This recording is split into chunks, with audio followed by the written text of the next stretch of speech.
up from last year. Shoot on my shot, boy, I'm long range. Me and the team on the same thing. Stayed down, never switched up. Only thing changed was the game. I'm in the zone now. Nothing can change what we on now. When I pull up, know it's going down. Foot on the gas, ain't no slowing down. Aiming for greatness, no settling. Kick down the doors, they won't let me in. Taking no else, yeah, I gotta win. Watch me kick down the doors, they won't let me in. Who running the game now? Foot on the gas, can slow down. No, my team, we holding it down. We know we running it now. Watch the game change. Watch the game change. Watch the game change. Watch the game change, yeah.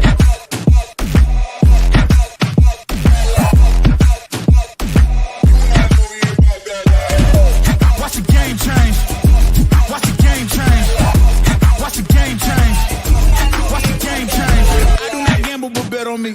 Tell them that's like, yeah, it's still of it. I'm taking a shot for my enemies. I can't waste no more time on my energy. I know they know I got it on lock. Go against me, that's a long shot. Cause I'm counting wins all around the clock. Never doubt me, boy, I don't stop. Who do you feel when they make you the monster? I am not scared of none of you imposters. Taking the lead now while they watching. Think you should leave now while the option. Taking no else, yeah, I gotta win. Watch me kick down the doors, they won't let me in. Who running the game now? Foot on the gas, can slow down, no.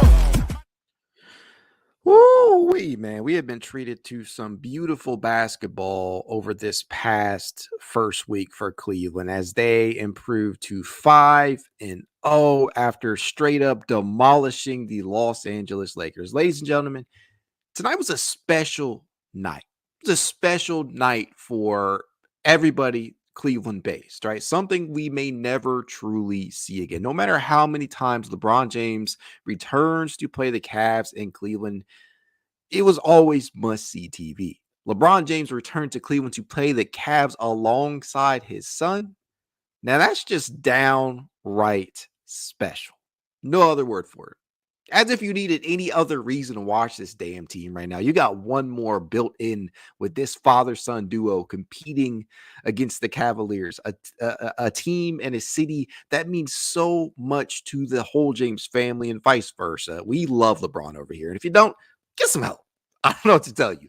Cleveland is coming off a big-time victory over the New York Knicks that helped the team begin the season 4-0. And tonight's victory not only brings them to 5-0, which is their best start since the 2016-17 season when they won 6 straight, but it also represented a couple of other firsts. Ladies and gentlemen of the basketball court, tonight represented the first shared loss of both LeBron and Bronny James' career. No, I'm not saying this is LeBron's first loss, obviously. It is, however, the first loss that he has suffered with his son on the court due to the fact that Bronny has technically only appeared in one other game this season, which happened to be a win. That wasn't the only notable first either. Tonight, Bronny James scored his first career points. How goddamn poetic is it that Cleveland, of all teams, got the opportunity to hand them those shared memories? They will never forget that. And that is just awesome in my book, win or lose. And we're going to discuss all the usual plot lines, storylines, stat lines, as we always do. But tonight, I'm going to just simply start off with Bronny, since he's already the topic of discussion, because we may never truly see this again. And I do know that the Lakers do play the Cavs at least one more time this season on New Year's Eve, which should be another good game. But Bronny nor LeBron, or possibly even both, may not even suit up in that one. So let's just take it a game at a time here. Tonight, LeBron James Jr. saw the court with very little time left. 5:16 left in the fourth quarter, if I am not mistaken. And what he was able to do with that 5 minutes and 16 seconds, not much. Honestly, he scored just 2 points. He did manage to go out there and dish out 2 assists and swiped 1 steal. But I'll take it. I'll take it, because we may never truly see this type of thing again. It's only the 4th time in professional sports that a father and son have managed to do so. And the first time in NBA history, just a couple of days ago, for LeBron and Bronny, the first father-son duo in the NBA to ever do this. And that's just cool. It's obviously very clear that he ain't ready for the big time after spending very little time at the collegiate level, but he's got some NBA caliber skills. And I do legitimately believe that he could develop into possibly a 3-and-D type of player given the opportunity to develop. And he does have some playmaking ability and viability to him. And the apple doesn't necessarily fall too far from the tree athletically. But with all of that said, he is still super raw and should benefit immensely from suiting up at the G League level, which is apparently the plan following tonight's game, and rightfully so. He may not have gotten to play alongside LeBron, but it will never not be cool to see shit like this happen. And again, it's only the 4th time that a father and son have done so at the pro sports level. And LeBron, for his part, he's typically dominated Cleveland. He has typically dominated Cleveland in his time here. It's been nothing but dominance, frankly. Coming into tonight's festivities, James had averaged 28.5 points, 7.4 rebounds, and 7.3 assists, 1.4 steals, and shot 53.9% from the field across 22 games. His 28.5 points against Cleveland is actually the 4th highest among all teams he has faced. Dude's just straight up been dominant. He was 19-3 all time against Cavs, the Cavs coming into tonight, and he was 7-2 since departing from Cleveland and back in the summer of 18. Well, you can now mark that up to 19-4 and 7-3 after tonight's loss. So tonight's victory truly feels good. Let's hop into the comment section, shall we? I'm just seeing a bunch of shit down here. Crofty says, I'm fiending for this pod, Mac. I'm glad I could oblige Crofty. This is just such a fun-ass performance. Ron Bailey says, let's go. Kirk Davis says, let's go. Tom K says, Cavs beat the Lakers and the refs. Don't even get me fucking started on these refs. God damn, the free throw discrepancy in this game was ridiculous. Listen to this bullshit. If you did not watch this game real time, oh my God. 33 Lakers free throws to 8 for Cleveland. What the fuck is up with that? What is that? 33 to 8? Thank God JB wasn't out there. Because if JB was out there, you probably would have saw him classically folding his arms, yelling at the refs, up and down the sideline, strolling, causing all types of problems for the refs. But this shit was ridiculous, man. 33 to 8. And guess what? The Cavaliers still won by 24 points. What the fuck? 134 points scored by Cleveland tonight. Yet another game where they're scoring 130 plus. Can I say that we may have found our version of Steve Kerr? And before you guys tar and feather me, the pieces on this roster are always there. We did very little in terms of additions this season. The pieces have always been here. Jarrett Allen, Evan Mobley, Darius, Garland, Donovan Mitchell starting at the top with the core 4, and some of the pieces filled in. Dean Wade, a guy who's been around here for about 5 seasons now, but has failed to stay consistently healthy. Max Strus, can't wait to get him back. Sam Merrill finally being utilized, finally being given minutes. Isaac Okoro's even finding ways to be a contributor out there, despite not necessarily knocking down the 3 ball with a ton of volume like we had all hoped for coming into this season. Yet Kenny Atkinson and George Niang, let's throw George in there too, because George is quietly playing some of the most impactful basketball of his Cavaliers career. And I get it, we're just 5 games in, but holy hell, this team is performing wildly to begin the season. Now, last year, the Cavaliers scored 130 plus 1, 2, 3, 4 times. They did that 4 times last year. One of those games required overtime. So far, we have already done that 3 times. Let that sink in. My God.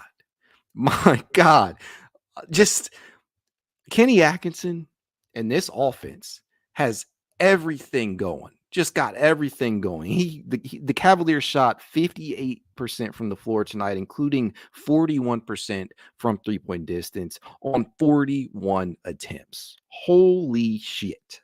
Didn't knock down all of their free throws all that accurately, but I'll give it to them considering they only took 8. They hit 5 of 8. They turned the ball over just 12 times. They're being a lot more careful with that ball coming into this season. They dished out 30 fucking 7 assists. Holy hell. Excuse my language. I'm sorry. I'm just super hype right now. If the kids are listening or anybody out there that is not that is averse to language that I'm using, I apologize, but I am just hype right now. I'm sorry. The Cavaliers, these refs, Jesus, 26 personal fouls were called on Cleveland tonight. I don't know what else to say. I'm not sitting up here trying to complain because we did win the game, but holy shit, the Cavaliers did defeat both the Lakers and the refs tonight. Is holy L for the refs. They did everything they could to try and give the Lakers a shot heading into the downward stretches of the third quarter, and the Cavaliers just pulled away. And I love it, man. And then yes, as Yumano_2 says down here, Evan Mobley, 25 points in 18 and 45 seconds total in the game. Yes, 25 points were scored by Evan Mobley. 20 plus of those, if I'm not mistaken, were scored in the fourth quarter, or at least, very close to that. It was at least 19 or 20 of those were scored in the fourth quarter. Just absolutely ridiculous because he was in foul trouble. He had 4 fouls with like 10 left in the third, right? 3 early foul calls. Some of them were ticky-tacky, right? You had the James charge drawn. You had the foul call on Davis. Just absolutely ridiculous calls out here. But Mobley leading the Cavs in scoring after just playing very few minutes. That's just crazy to me. And mind you, this isn't a game where we got stellar performances from other Cavaliers who we're going to talk about here in just a second. But I'm just in disbelief with how good this team operated tonight. And furthermore, to begin this season 5-0 again for the first time since the 2016-17 season, where they finished as the 2nd seed and they went back to the finals where they should have been able to beat the Golden State Warriors. Yet KD was there, so I'm sorry, I can't not mention that. It got off to a hot start. I mean, Donovan Mitchell scored 13 of the Cavs' first 20 points. They shot 8 of 13 from 3-point distance in the first quarter alone. They put up 42 fucking points in the first quarter alone. They forced a lot of turnovers on the night. I mean, it was 20 turnovers. They forced 20 Lakers turnovers. And those dudes over there, I don't know. I'm a fan. I'm a fan of JJ Redick. I think that he has done wonders for LA already, but clearly they need to talk about ball control over there, not being so sloppy with the ball. Cavaliers are obviously an opportunistic defense, and we're seeing them go after teams in the passing lanes and getting a ton of deflections and shit like that, and that is represented in the steals numbers for these guys. But at the end of the day, LA was just so careless with the basketball tonight, and it was very visible, especially in that third quarter. Shit was crazy, the way that they were forcing turnovers out there. And it's coming, honestly, from everybody. You just look at the steals up and down here. Donovan Mitchell finished with 3 steals. Dean fucking Wade, we'll talk about him in a minute, 3 steals. Darius Garland, 2 steals. You had Caris LeVert with the steal, George Niang with the steal, Sam Merrill with 2 steals, Isaac Okoro with the steal, Ty Jerome with the steal. Holy shit. Everybody is out there getting in on the action. Everybody is getting in on the action. And this is not some weak ass team like a lot of fans and pundits around there were poo-pooing the Cavs are facing. And when they opened the season against Toronto, Detroit, and Washington, you can only play the teams in front of you. But back-to-back wins against what should be playoff caliber opponents in the Los Angeles Lakers and New York Knicks, that says a lot. The Cavaliers can beat anybody out there. And as I said on the last pod, the only team in the NBA that truly gives me any fear is the Boston Celtics. And as of right now, as each game passes for this Cavaliers team, that fear is starting to dwindle. It's starting to go down a little bit less and a little bit less each time. And I think there is good reason for that. This Cavaliers team is putting up ridiculous efficiency out there. They're putting up ridiculous amounts of point totals each night. It's ridiculous. And it starts at the top with Kenny and putting these guys in good position, but it's so clear to me that everybody has bought in. Through 5 games, the Cavaliers are averaging 125.6 points per game. Unreal. Could you ever really think that they could have done that in the JB Bickerstaff era? I don't think so, man. I just don't see it. And this is coming from a pretty consistent fan of JB Bickerstaff, somebody who really, really wanted to see JB do well, and despite the the negative opinions surrounding him. But it's clear to me that we have upgraded in such a fashion that this team could truly become a finals participant. I think they have what it takes. And I know we're 5 games in. I know it's overreaction city over here. I know people are probably going to clown me for saying that just 5 games in. But watching what we have watched, this is clearly a team that has changed the way that they are operating. They are changing the way that they play the game of basketball. And it's all thanks to Kenny Atkinson and Kobe Altman. By the end of this season, if the Cavaliers keep this type of shit up, I don't care what you say out there. Kenny Atkinson deserves Coach of the Year, and Kobe Altman deserves Executive of the Year. And they didn't really do anything other than re-sign the guys that they that they already had, right? Donovan Mitchell getting the contract extension, getting him to buy into what the vision of this team is moving forward. That was big time when a lot of major media outlets pegged Don for leaving, not wanting to be here, right? Then you re-signed Evan Mobley. That was never not going to happen. The real head scratcher, or at least the one that came out of the blue, was the Jarrett Allen extension. That right there, that's proven critical. Because tonight, Jarrett Allen's already given you pretty significant performances, but even tonight, Jarrett Allen was really the catalyst for this game. He shut shit down. Can we talk about Jarrett Allen for a moment? Can I go on a tangent about Jarrett Allen without anybody getting offended? This dude was everywhere. He shut the water off multiple times on the defensive end. He rejected Anthony Davis, I'm not mistaken, once or twice. He rejected Rui Hachimura on a very demonstrative block at the rim. He made life difficult on LeBron at the rim. This motherfucker had an 18.12 rebound double-double by halftime. Pure dominance. He ate Los Angeles for breakfast, lunch, and dinner, and they had no answer for him.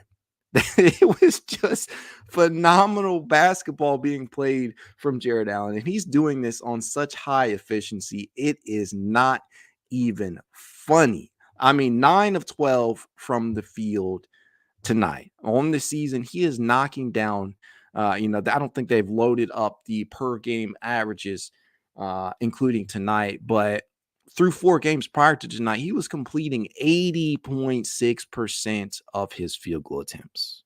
80.6% of his field goal attempts. And tonight is only going to add to that.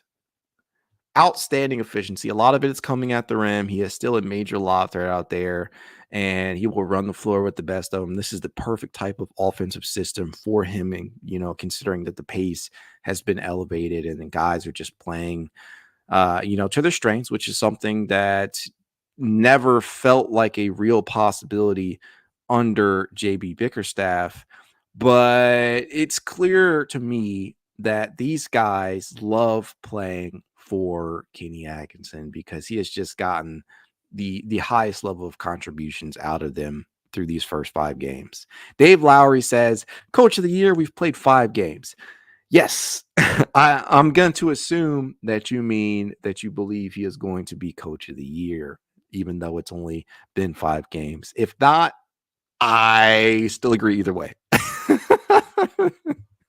I do definitely believe that he'll be up there. If he'll be a finalist, he will be a finalist. It's your boy says, tonight we're going to take no prisoners. Tonight we're going to live our dreams. Absolutely.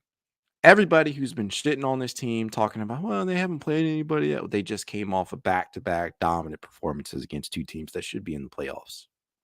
I rest my case. So I'm going to talk as much shit as I want to. Tune in says, I know it's too early, but I might be with you drinking the Kool-Aid. Mac, Cavs looking good. This core four can work. Absolutely agree, man. I am right there with you. I think that this team, they look completely leaps and bounds different from what they did last year. The offense is flowing a hell of a lot more. We're not waiting super late into shot clock and possessions to get to get some actual offensive sets run. It just looks phenomenal. And they haven't lost anything defensively despite increasing the pace out there. Real Talk Tone says 5-0, and I'm almost certain not a single player out of the core four has 150 minutes played. That is a big talking point. Thank you for bringing that up. Tonight's leader in minutes was Jarrett Allen with 31. And obviously, this is a blowout, so you got to kind of take it with a grain of salt. You want to get lower minute totals in blowouts. And I'm not going to lie to you. I felt like some of our guys are out there a little bit longer than they really needed to, but they clearly wanted to pour it on them considering who was in town. Donovan Mitchell finished with 30. Dean Wade with another night in which he plays at least 26 minutes. He finished with 26 tonight. I believe he had 28 against New York. Darius Garland only played 22 minutes tonight, and then we already talked about how Evan Mobley played very little tonight, 19 minutes when you round up. You got Caris with 22, George with 22, Sam with 21. I love the fact that Sam is actually getting real minutes in the rotation now consistently. Isaac with 20, Ty with 16. And I know a lot of this was coming in garbage time with Ty after he had probably his worst game this season against New York, where they were constantly targeting him. But tonight he rebounded, 14.2 rebounds, 4 assists, 5 to 7 from the field. But yes, I love it, man. And honestly, a big part about it too tonight that is probably not going to be talked about enough is the fact that the Cavaliers bench really stepped up and provided quality minutes after numerous players got in foul trouble. Evan Mobley obviously picked up 5 fouls tonight total. Darius Garland kind of got into early foul trouble. Dean Wade, Donovan Mitchell, a lot of these guys picked these fouls up earlier on in the game, and you're trying to figure out whether or not the bench would be able to provide solid minutes in relief of that, and they absolutely did. And the two biggest players that come to mind in that regard to me were Caris LeVert and George Niang, who I thought provided excellent relief minutes for the likes of Evan Mobley. Love it, man. Absolutely love it. Sherry B3 says, I think the only real challenge for the rest of this season is to be healthy and make sure to keep this momentum going. Knowing our history, it is a tough challenge. Duly noted. And I think that is a fair assessment of the situation. I mean, you look at, Dean Wade in particular, who has consistently missed, 25, 30 games each season. And they're managing his minutes in such a way that they're not putting such a gargantuan load on him. Like from a typical starter perspective, you wouldn't think your starter would play, 25, 26 minutes per game. But through 5 games so far, Dean is like right there in between 25, 26 minutes per game. Prior to tonight, he was averaging 23.3 minutes per game. And honestly, I'm on board with that. Keep the guy upright, keep him healthy. Make sure that he is going to be healthy heading down the latter stretches of the season, at least until we can get Max Strus back in the fold. And that's crazy. These motherfuckers are putting up 130 plus on teams, and we don't even have Max Strus yet. Just imagine how good the offense can flow when you have a movement shooter, a guy who is constantly on the move, can cut, is a pretty damn good facilitator and underrated rebounder out there. Max Strus is a very good player to have in this type of offense, and we don't even have him available right now. So I can only imagine how good things can become once he is back out there. JJ says, do you think Isaac will get play time when Strus comes back? Now, the first couple of games of the season, I was in the mindset that if they decide that once Max comes back, if they're going to slide Max back into the starting lineup, I think that Niang is probably the first player that they will look to move out of the rotation, assuming they go 10 deep. Maybe they go 11 once Max comes back.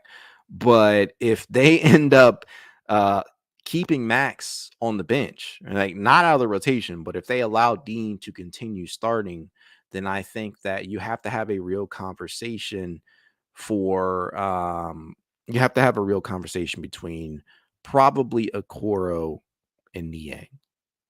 So it's a difficult thing. It is a very, very difficult thing to discern what the rotation could look like because you legitimately have 11, 12, maybe even 13 players on the bench that could be deserving of minutes. And you're talking about Darius Garland, Donovan Mitchell, Max Strus, Evan Mobley, Jarrett Allen, Caris LeVert, Niang, Merrill, Okoro, Jerome.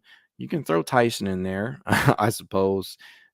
There's just a number of players out there that deserve minutes, and somebody's going to end up being the odd man out, and you hate that. But it's the reality of having such a deep team. And the crazy thing is, it's not like we added a bunch. We got Ty Jerome back off of injury. We didn't technically have to acquire him. He's just coming back. And then we got Jalen Tyson, who is not technically in the rotation right now. So you love it. Pesta says Dean locked up AD on a couple of possessions. He's got that farm boy strength. I love that. Real Talk Tone says Dean isn't starting over Strus. Y'all must forget how good Max is. And LeVert and Strus both coming off the bench makes less sense than having size off the bench. Honestly, dude, if the Cavaliers keep it up, there's a real argument to be made for Dean to stay in the starting lineup because of what he offers you from a defensive versatility standpoint. And I get you not getting the same type of volume shooting out of Dean Wade that you would out of Max Strus. But Dean will have his nights where he takes 5 to 6, maybe even 7 triples that we've seen him do already at least once this season. He took 6 tonight. He knocked down 2. That's 33%, right? But considering the defense that he does give you, considering the fact that he is legitimately switchable 3 through 5, there is an argument to be made for keeping him in the rotation. I love Max.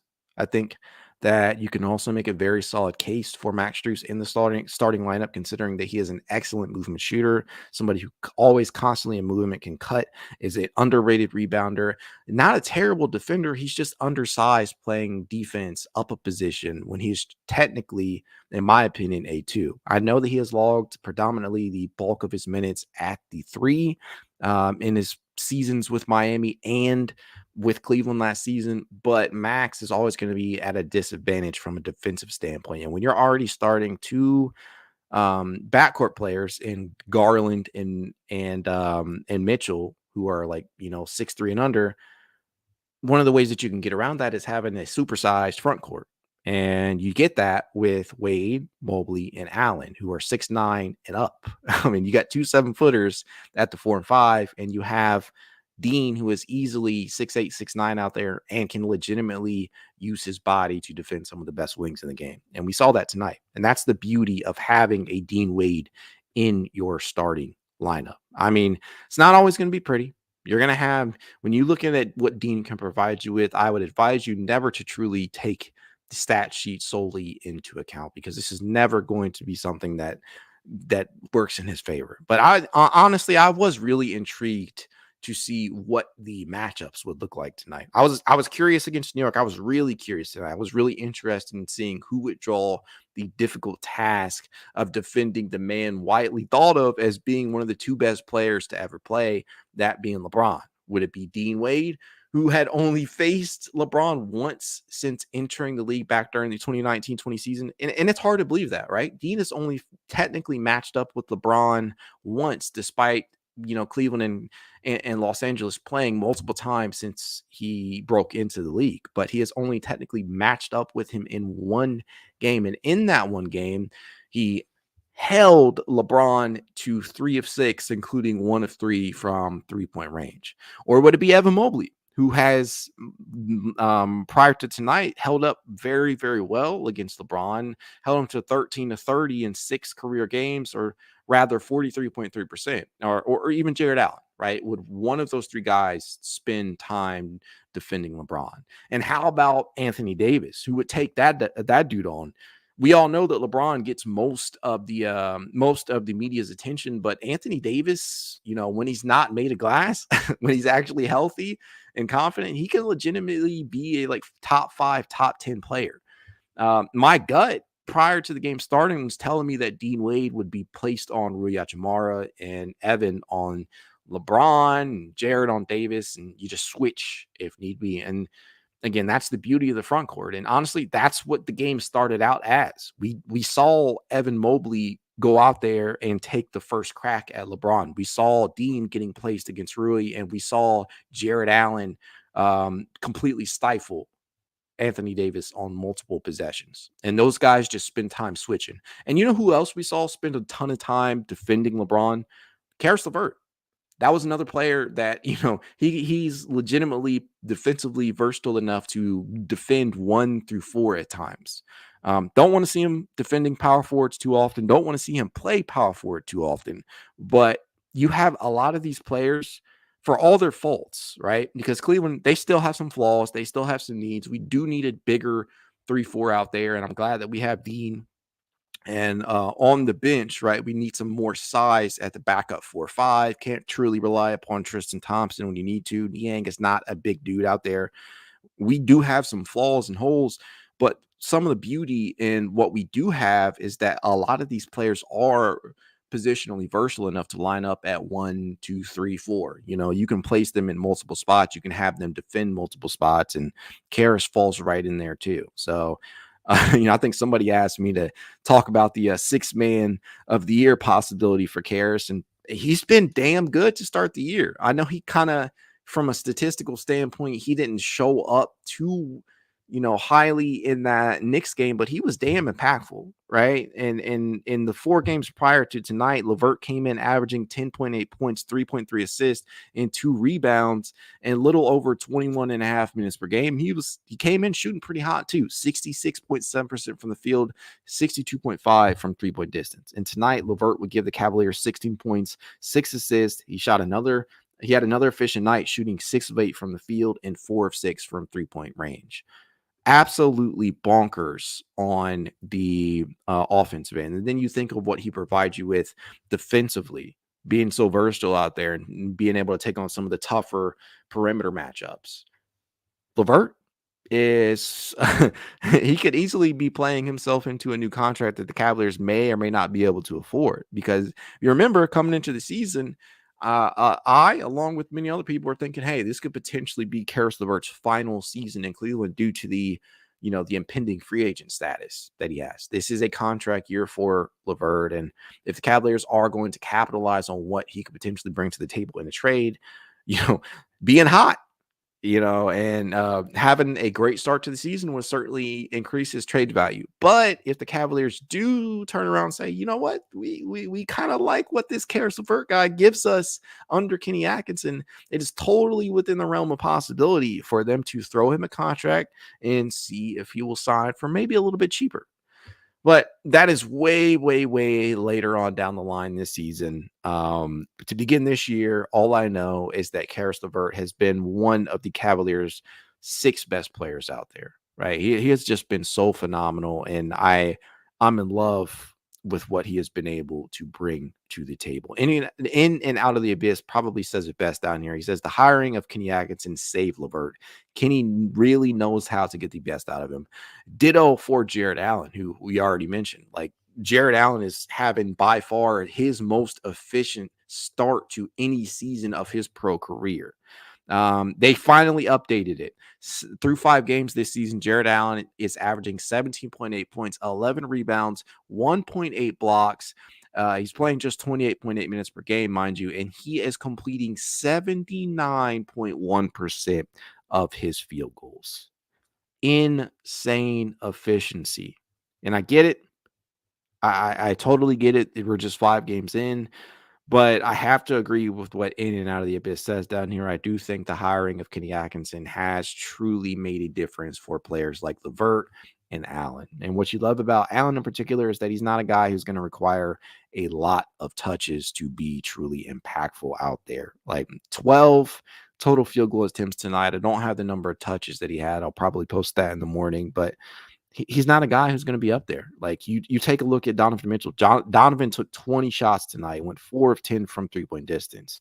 Darius Garland finished with 14 attempts, and then Evan Mobley, especially in garbage time where he started to stat pad a little bit, finished with 16 field goal attempts, and he went 12 of 16. He was just putting dudes in the net down low and, getting some putbacks and some rebounds out there in the fourth quarter and really putting up a high point total. And you just love to see that.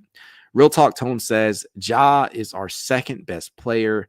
His consistency is incredible. J.A. Let me correct myself. Don't want you guys to think about Ja Morant. Jarrett Allen. I just love it, man. I just absolutely love what the Cavaliers were able to do tonight. And furthermore, what they have been able to do this season. On the other end, because I don't want to forget anybody here, LeBron James, as I mentioned before, came in averaging 28.5 points per game against Cleveland in his 22 matchups. And tonight was really no different. 26 points from him, 6 rebounds, 3 assists, failed to get me my parlay. Did not get that 4th assist. He turned the ball over 6 times tonight.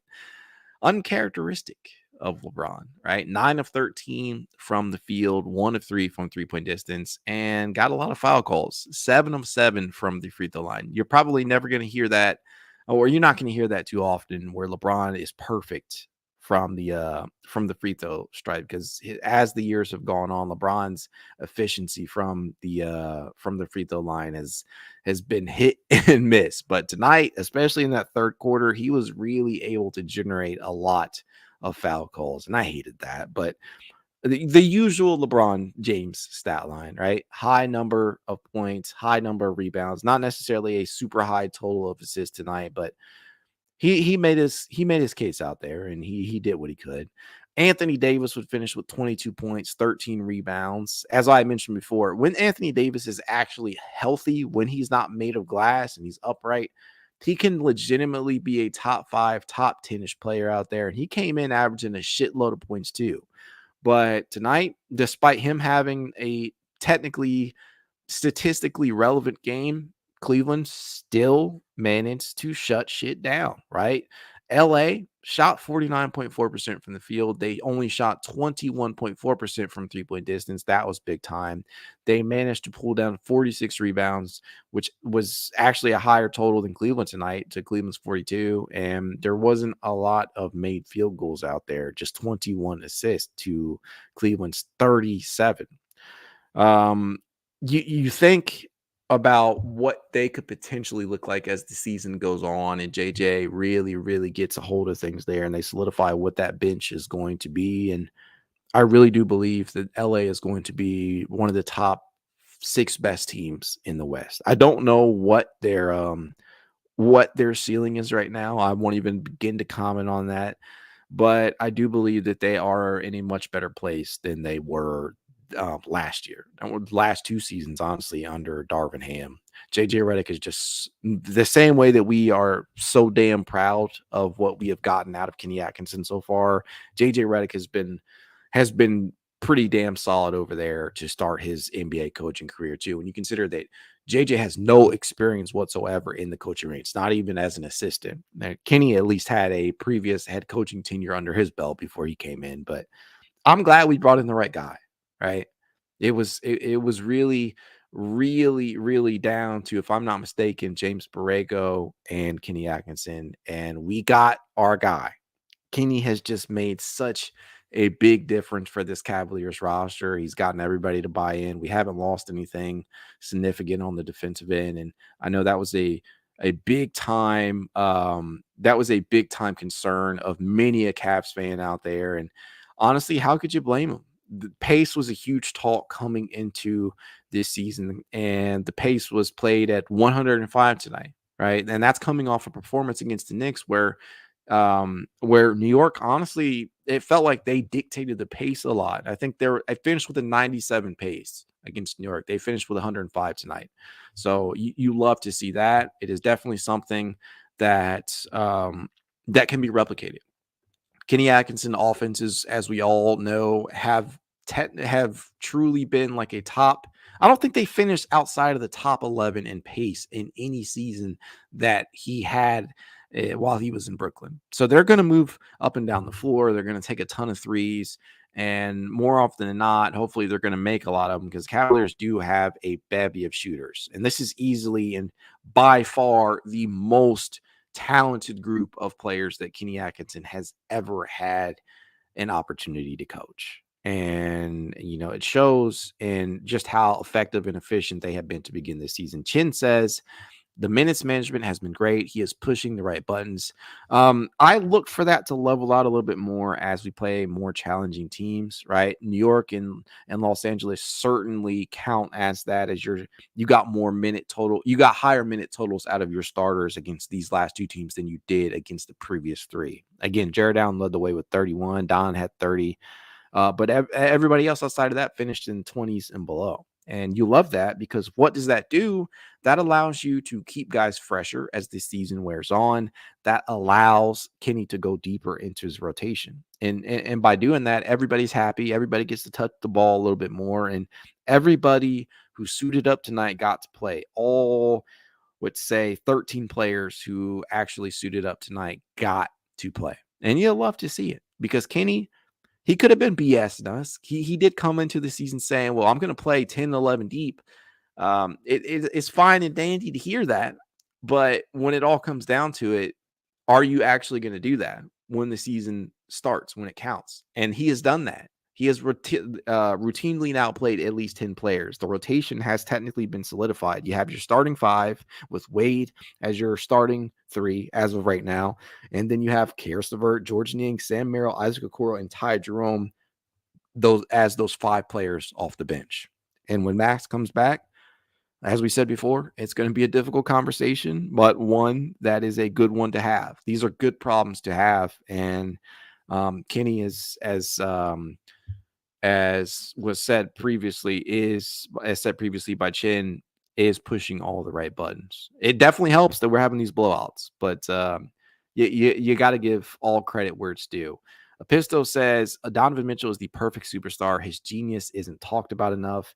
Yeah, I mean, on a night where LeBron James is coming home, on a night where Bronny is making his first appearance on the Cavaliers court as an NBA player, he stole the show in many regards. Jarrett Allen was probably the headliner because he really, as I mentioned before, he ate them for breakfast, lunch, and dinner. But it was Donovan who truly started things off, scoring 13 of the Cavaliers' 21st points and just knocking down shot after shot. Donovan would finish the game with 24 points, 3 rebounds, and 7 assists. And again, he shot 10 of 20 from the field, including 4 of 10 from three-point distance and 3 huge steals as the team is constantly out there deflecting the ball. But Donovan, he lives for these moments. I truly do believe that. And as I tweeted out live during the game, this is Donovan's city right now, right? This is Donovan's city at the moment. We want to honor LeBron. We want to honor the past achievements of what LeBron has brought to the table. We want to respect the fact that LeBron had brought the first and only title to Cleveland, but we do truly want to forge our own path forward with this new core. And I don't know about you guys, but I believe in them. I believe that they have everything they need to make a serious run this year. Will they win a title this year? That remains to be seen. We're not a perfect team. We still have flaws. We still have holes and inconsistencies in our roster, but we're of a hell of a lot better than people thought we were prior to the season beginning. And those of you who saw the vision with Kenny Atkinson being added, those of you who stayed on board with the core four, I applaud you. I'm right there with you. I never felt that a trade was technically necessary. There are very few players in this league that are untouchable, if anybody at all, right? Because anybody can technically be had at the right price. But I'm glad that Kobe Altman balked at some of the reported trades that were out there for Jarrett Allen. I'm glad that he didn't listen to the outside noise and pressure that people were giving Cleveland about Darius Garland and Donovan Mitchell's fit. I'm glad that they did not make such a rash move to trade for somebody who may not have been as talented as either of those players, but would have fit better. Because that was definitely the thing That was definitely the thing that a lot of people were saying. Like, people were saying that Jarrett Allen's massively talented, Darius Garland massively talented in their own right, but they didn't fit well with what we have here in Donovan and Evan alongside those two, especially in the front court pairing between Evan and Jarrett. I'm glad that they did not let the noise win out, and I'm glad that, as Crofty says down here, they let continuity carry the way here. Continuity is certainly a big thing. And as Me Not You says down here, trust the process.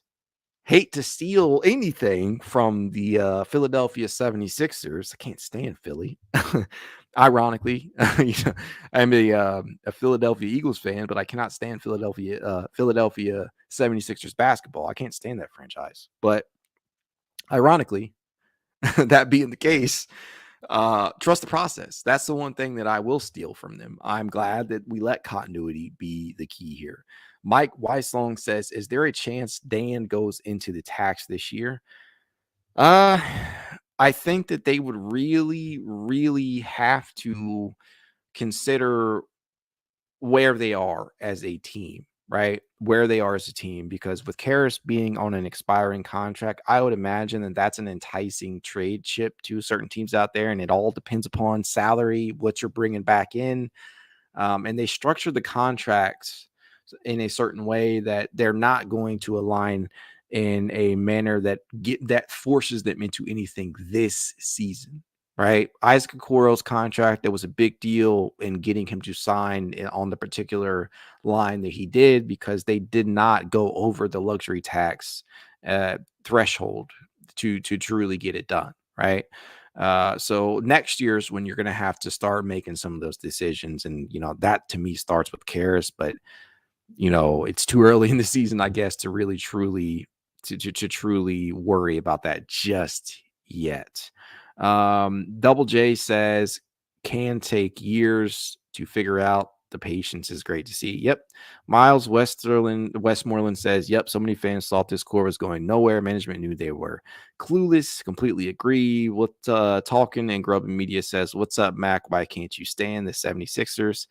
I cannot stand them primarily because of what they have done during the Joel Embiid era. Right? I just feel like, I don't like the fact that they have allowed Joel to dictate certain things there in regards to playtime. I hate it. I guess they want to keep him upright, especially this season with the back-to-backs thing.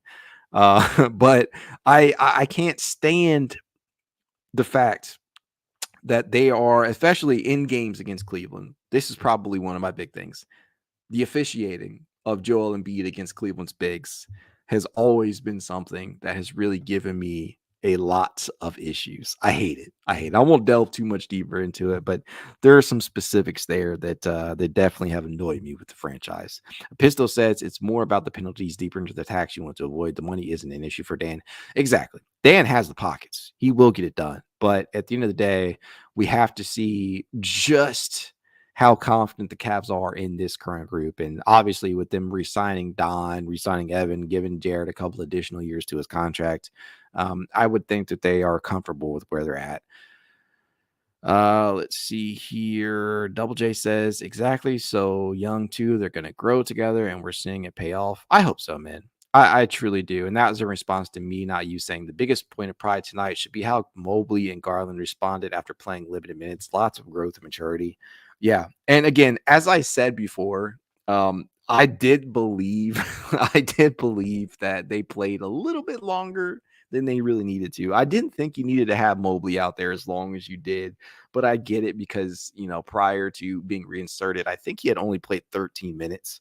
But it was big putting him back out there and just, letting him get his minutes, letting him get something, because you don't want to take him out of rhythm. And he rewarded Kenny Atkinson with 25 points on 12 of 16 from the field.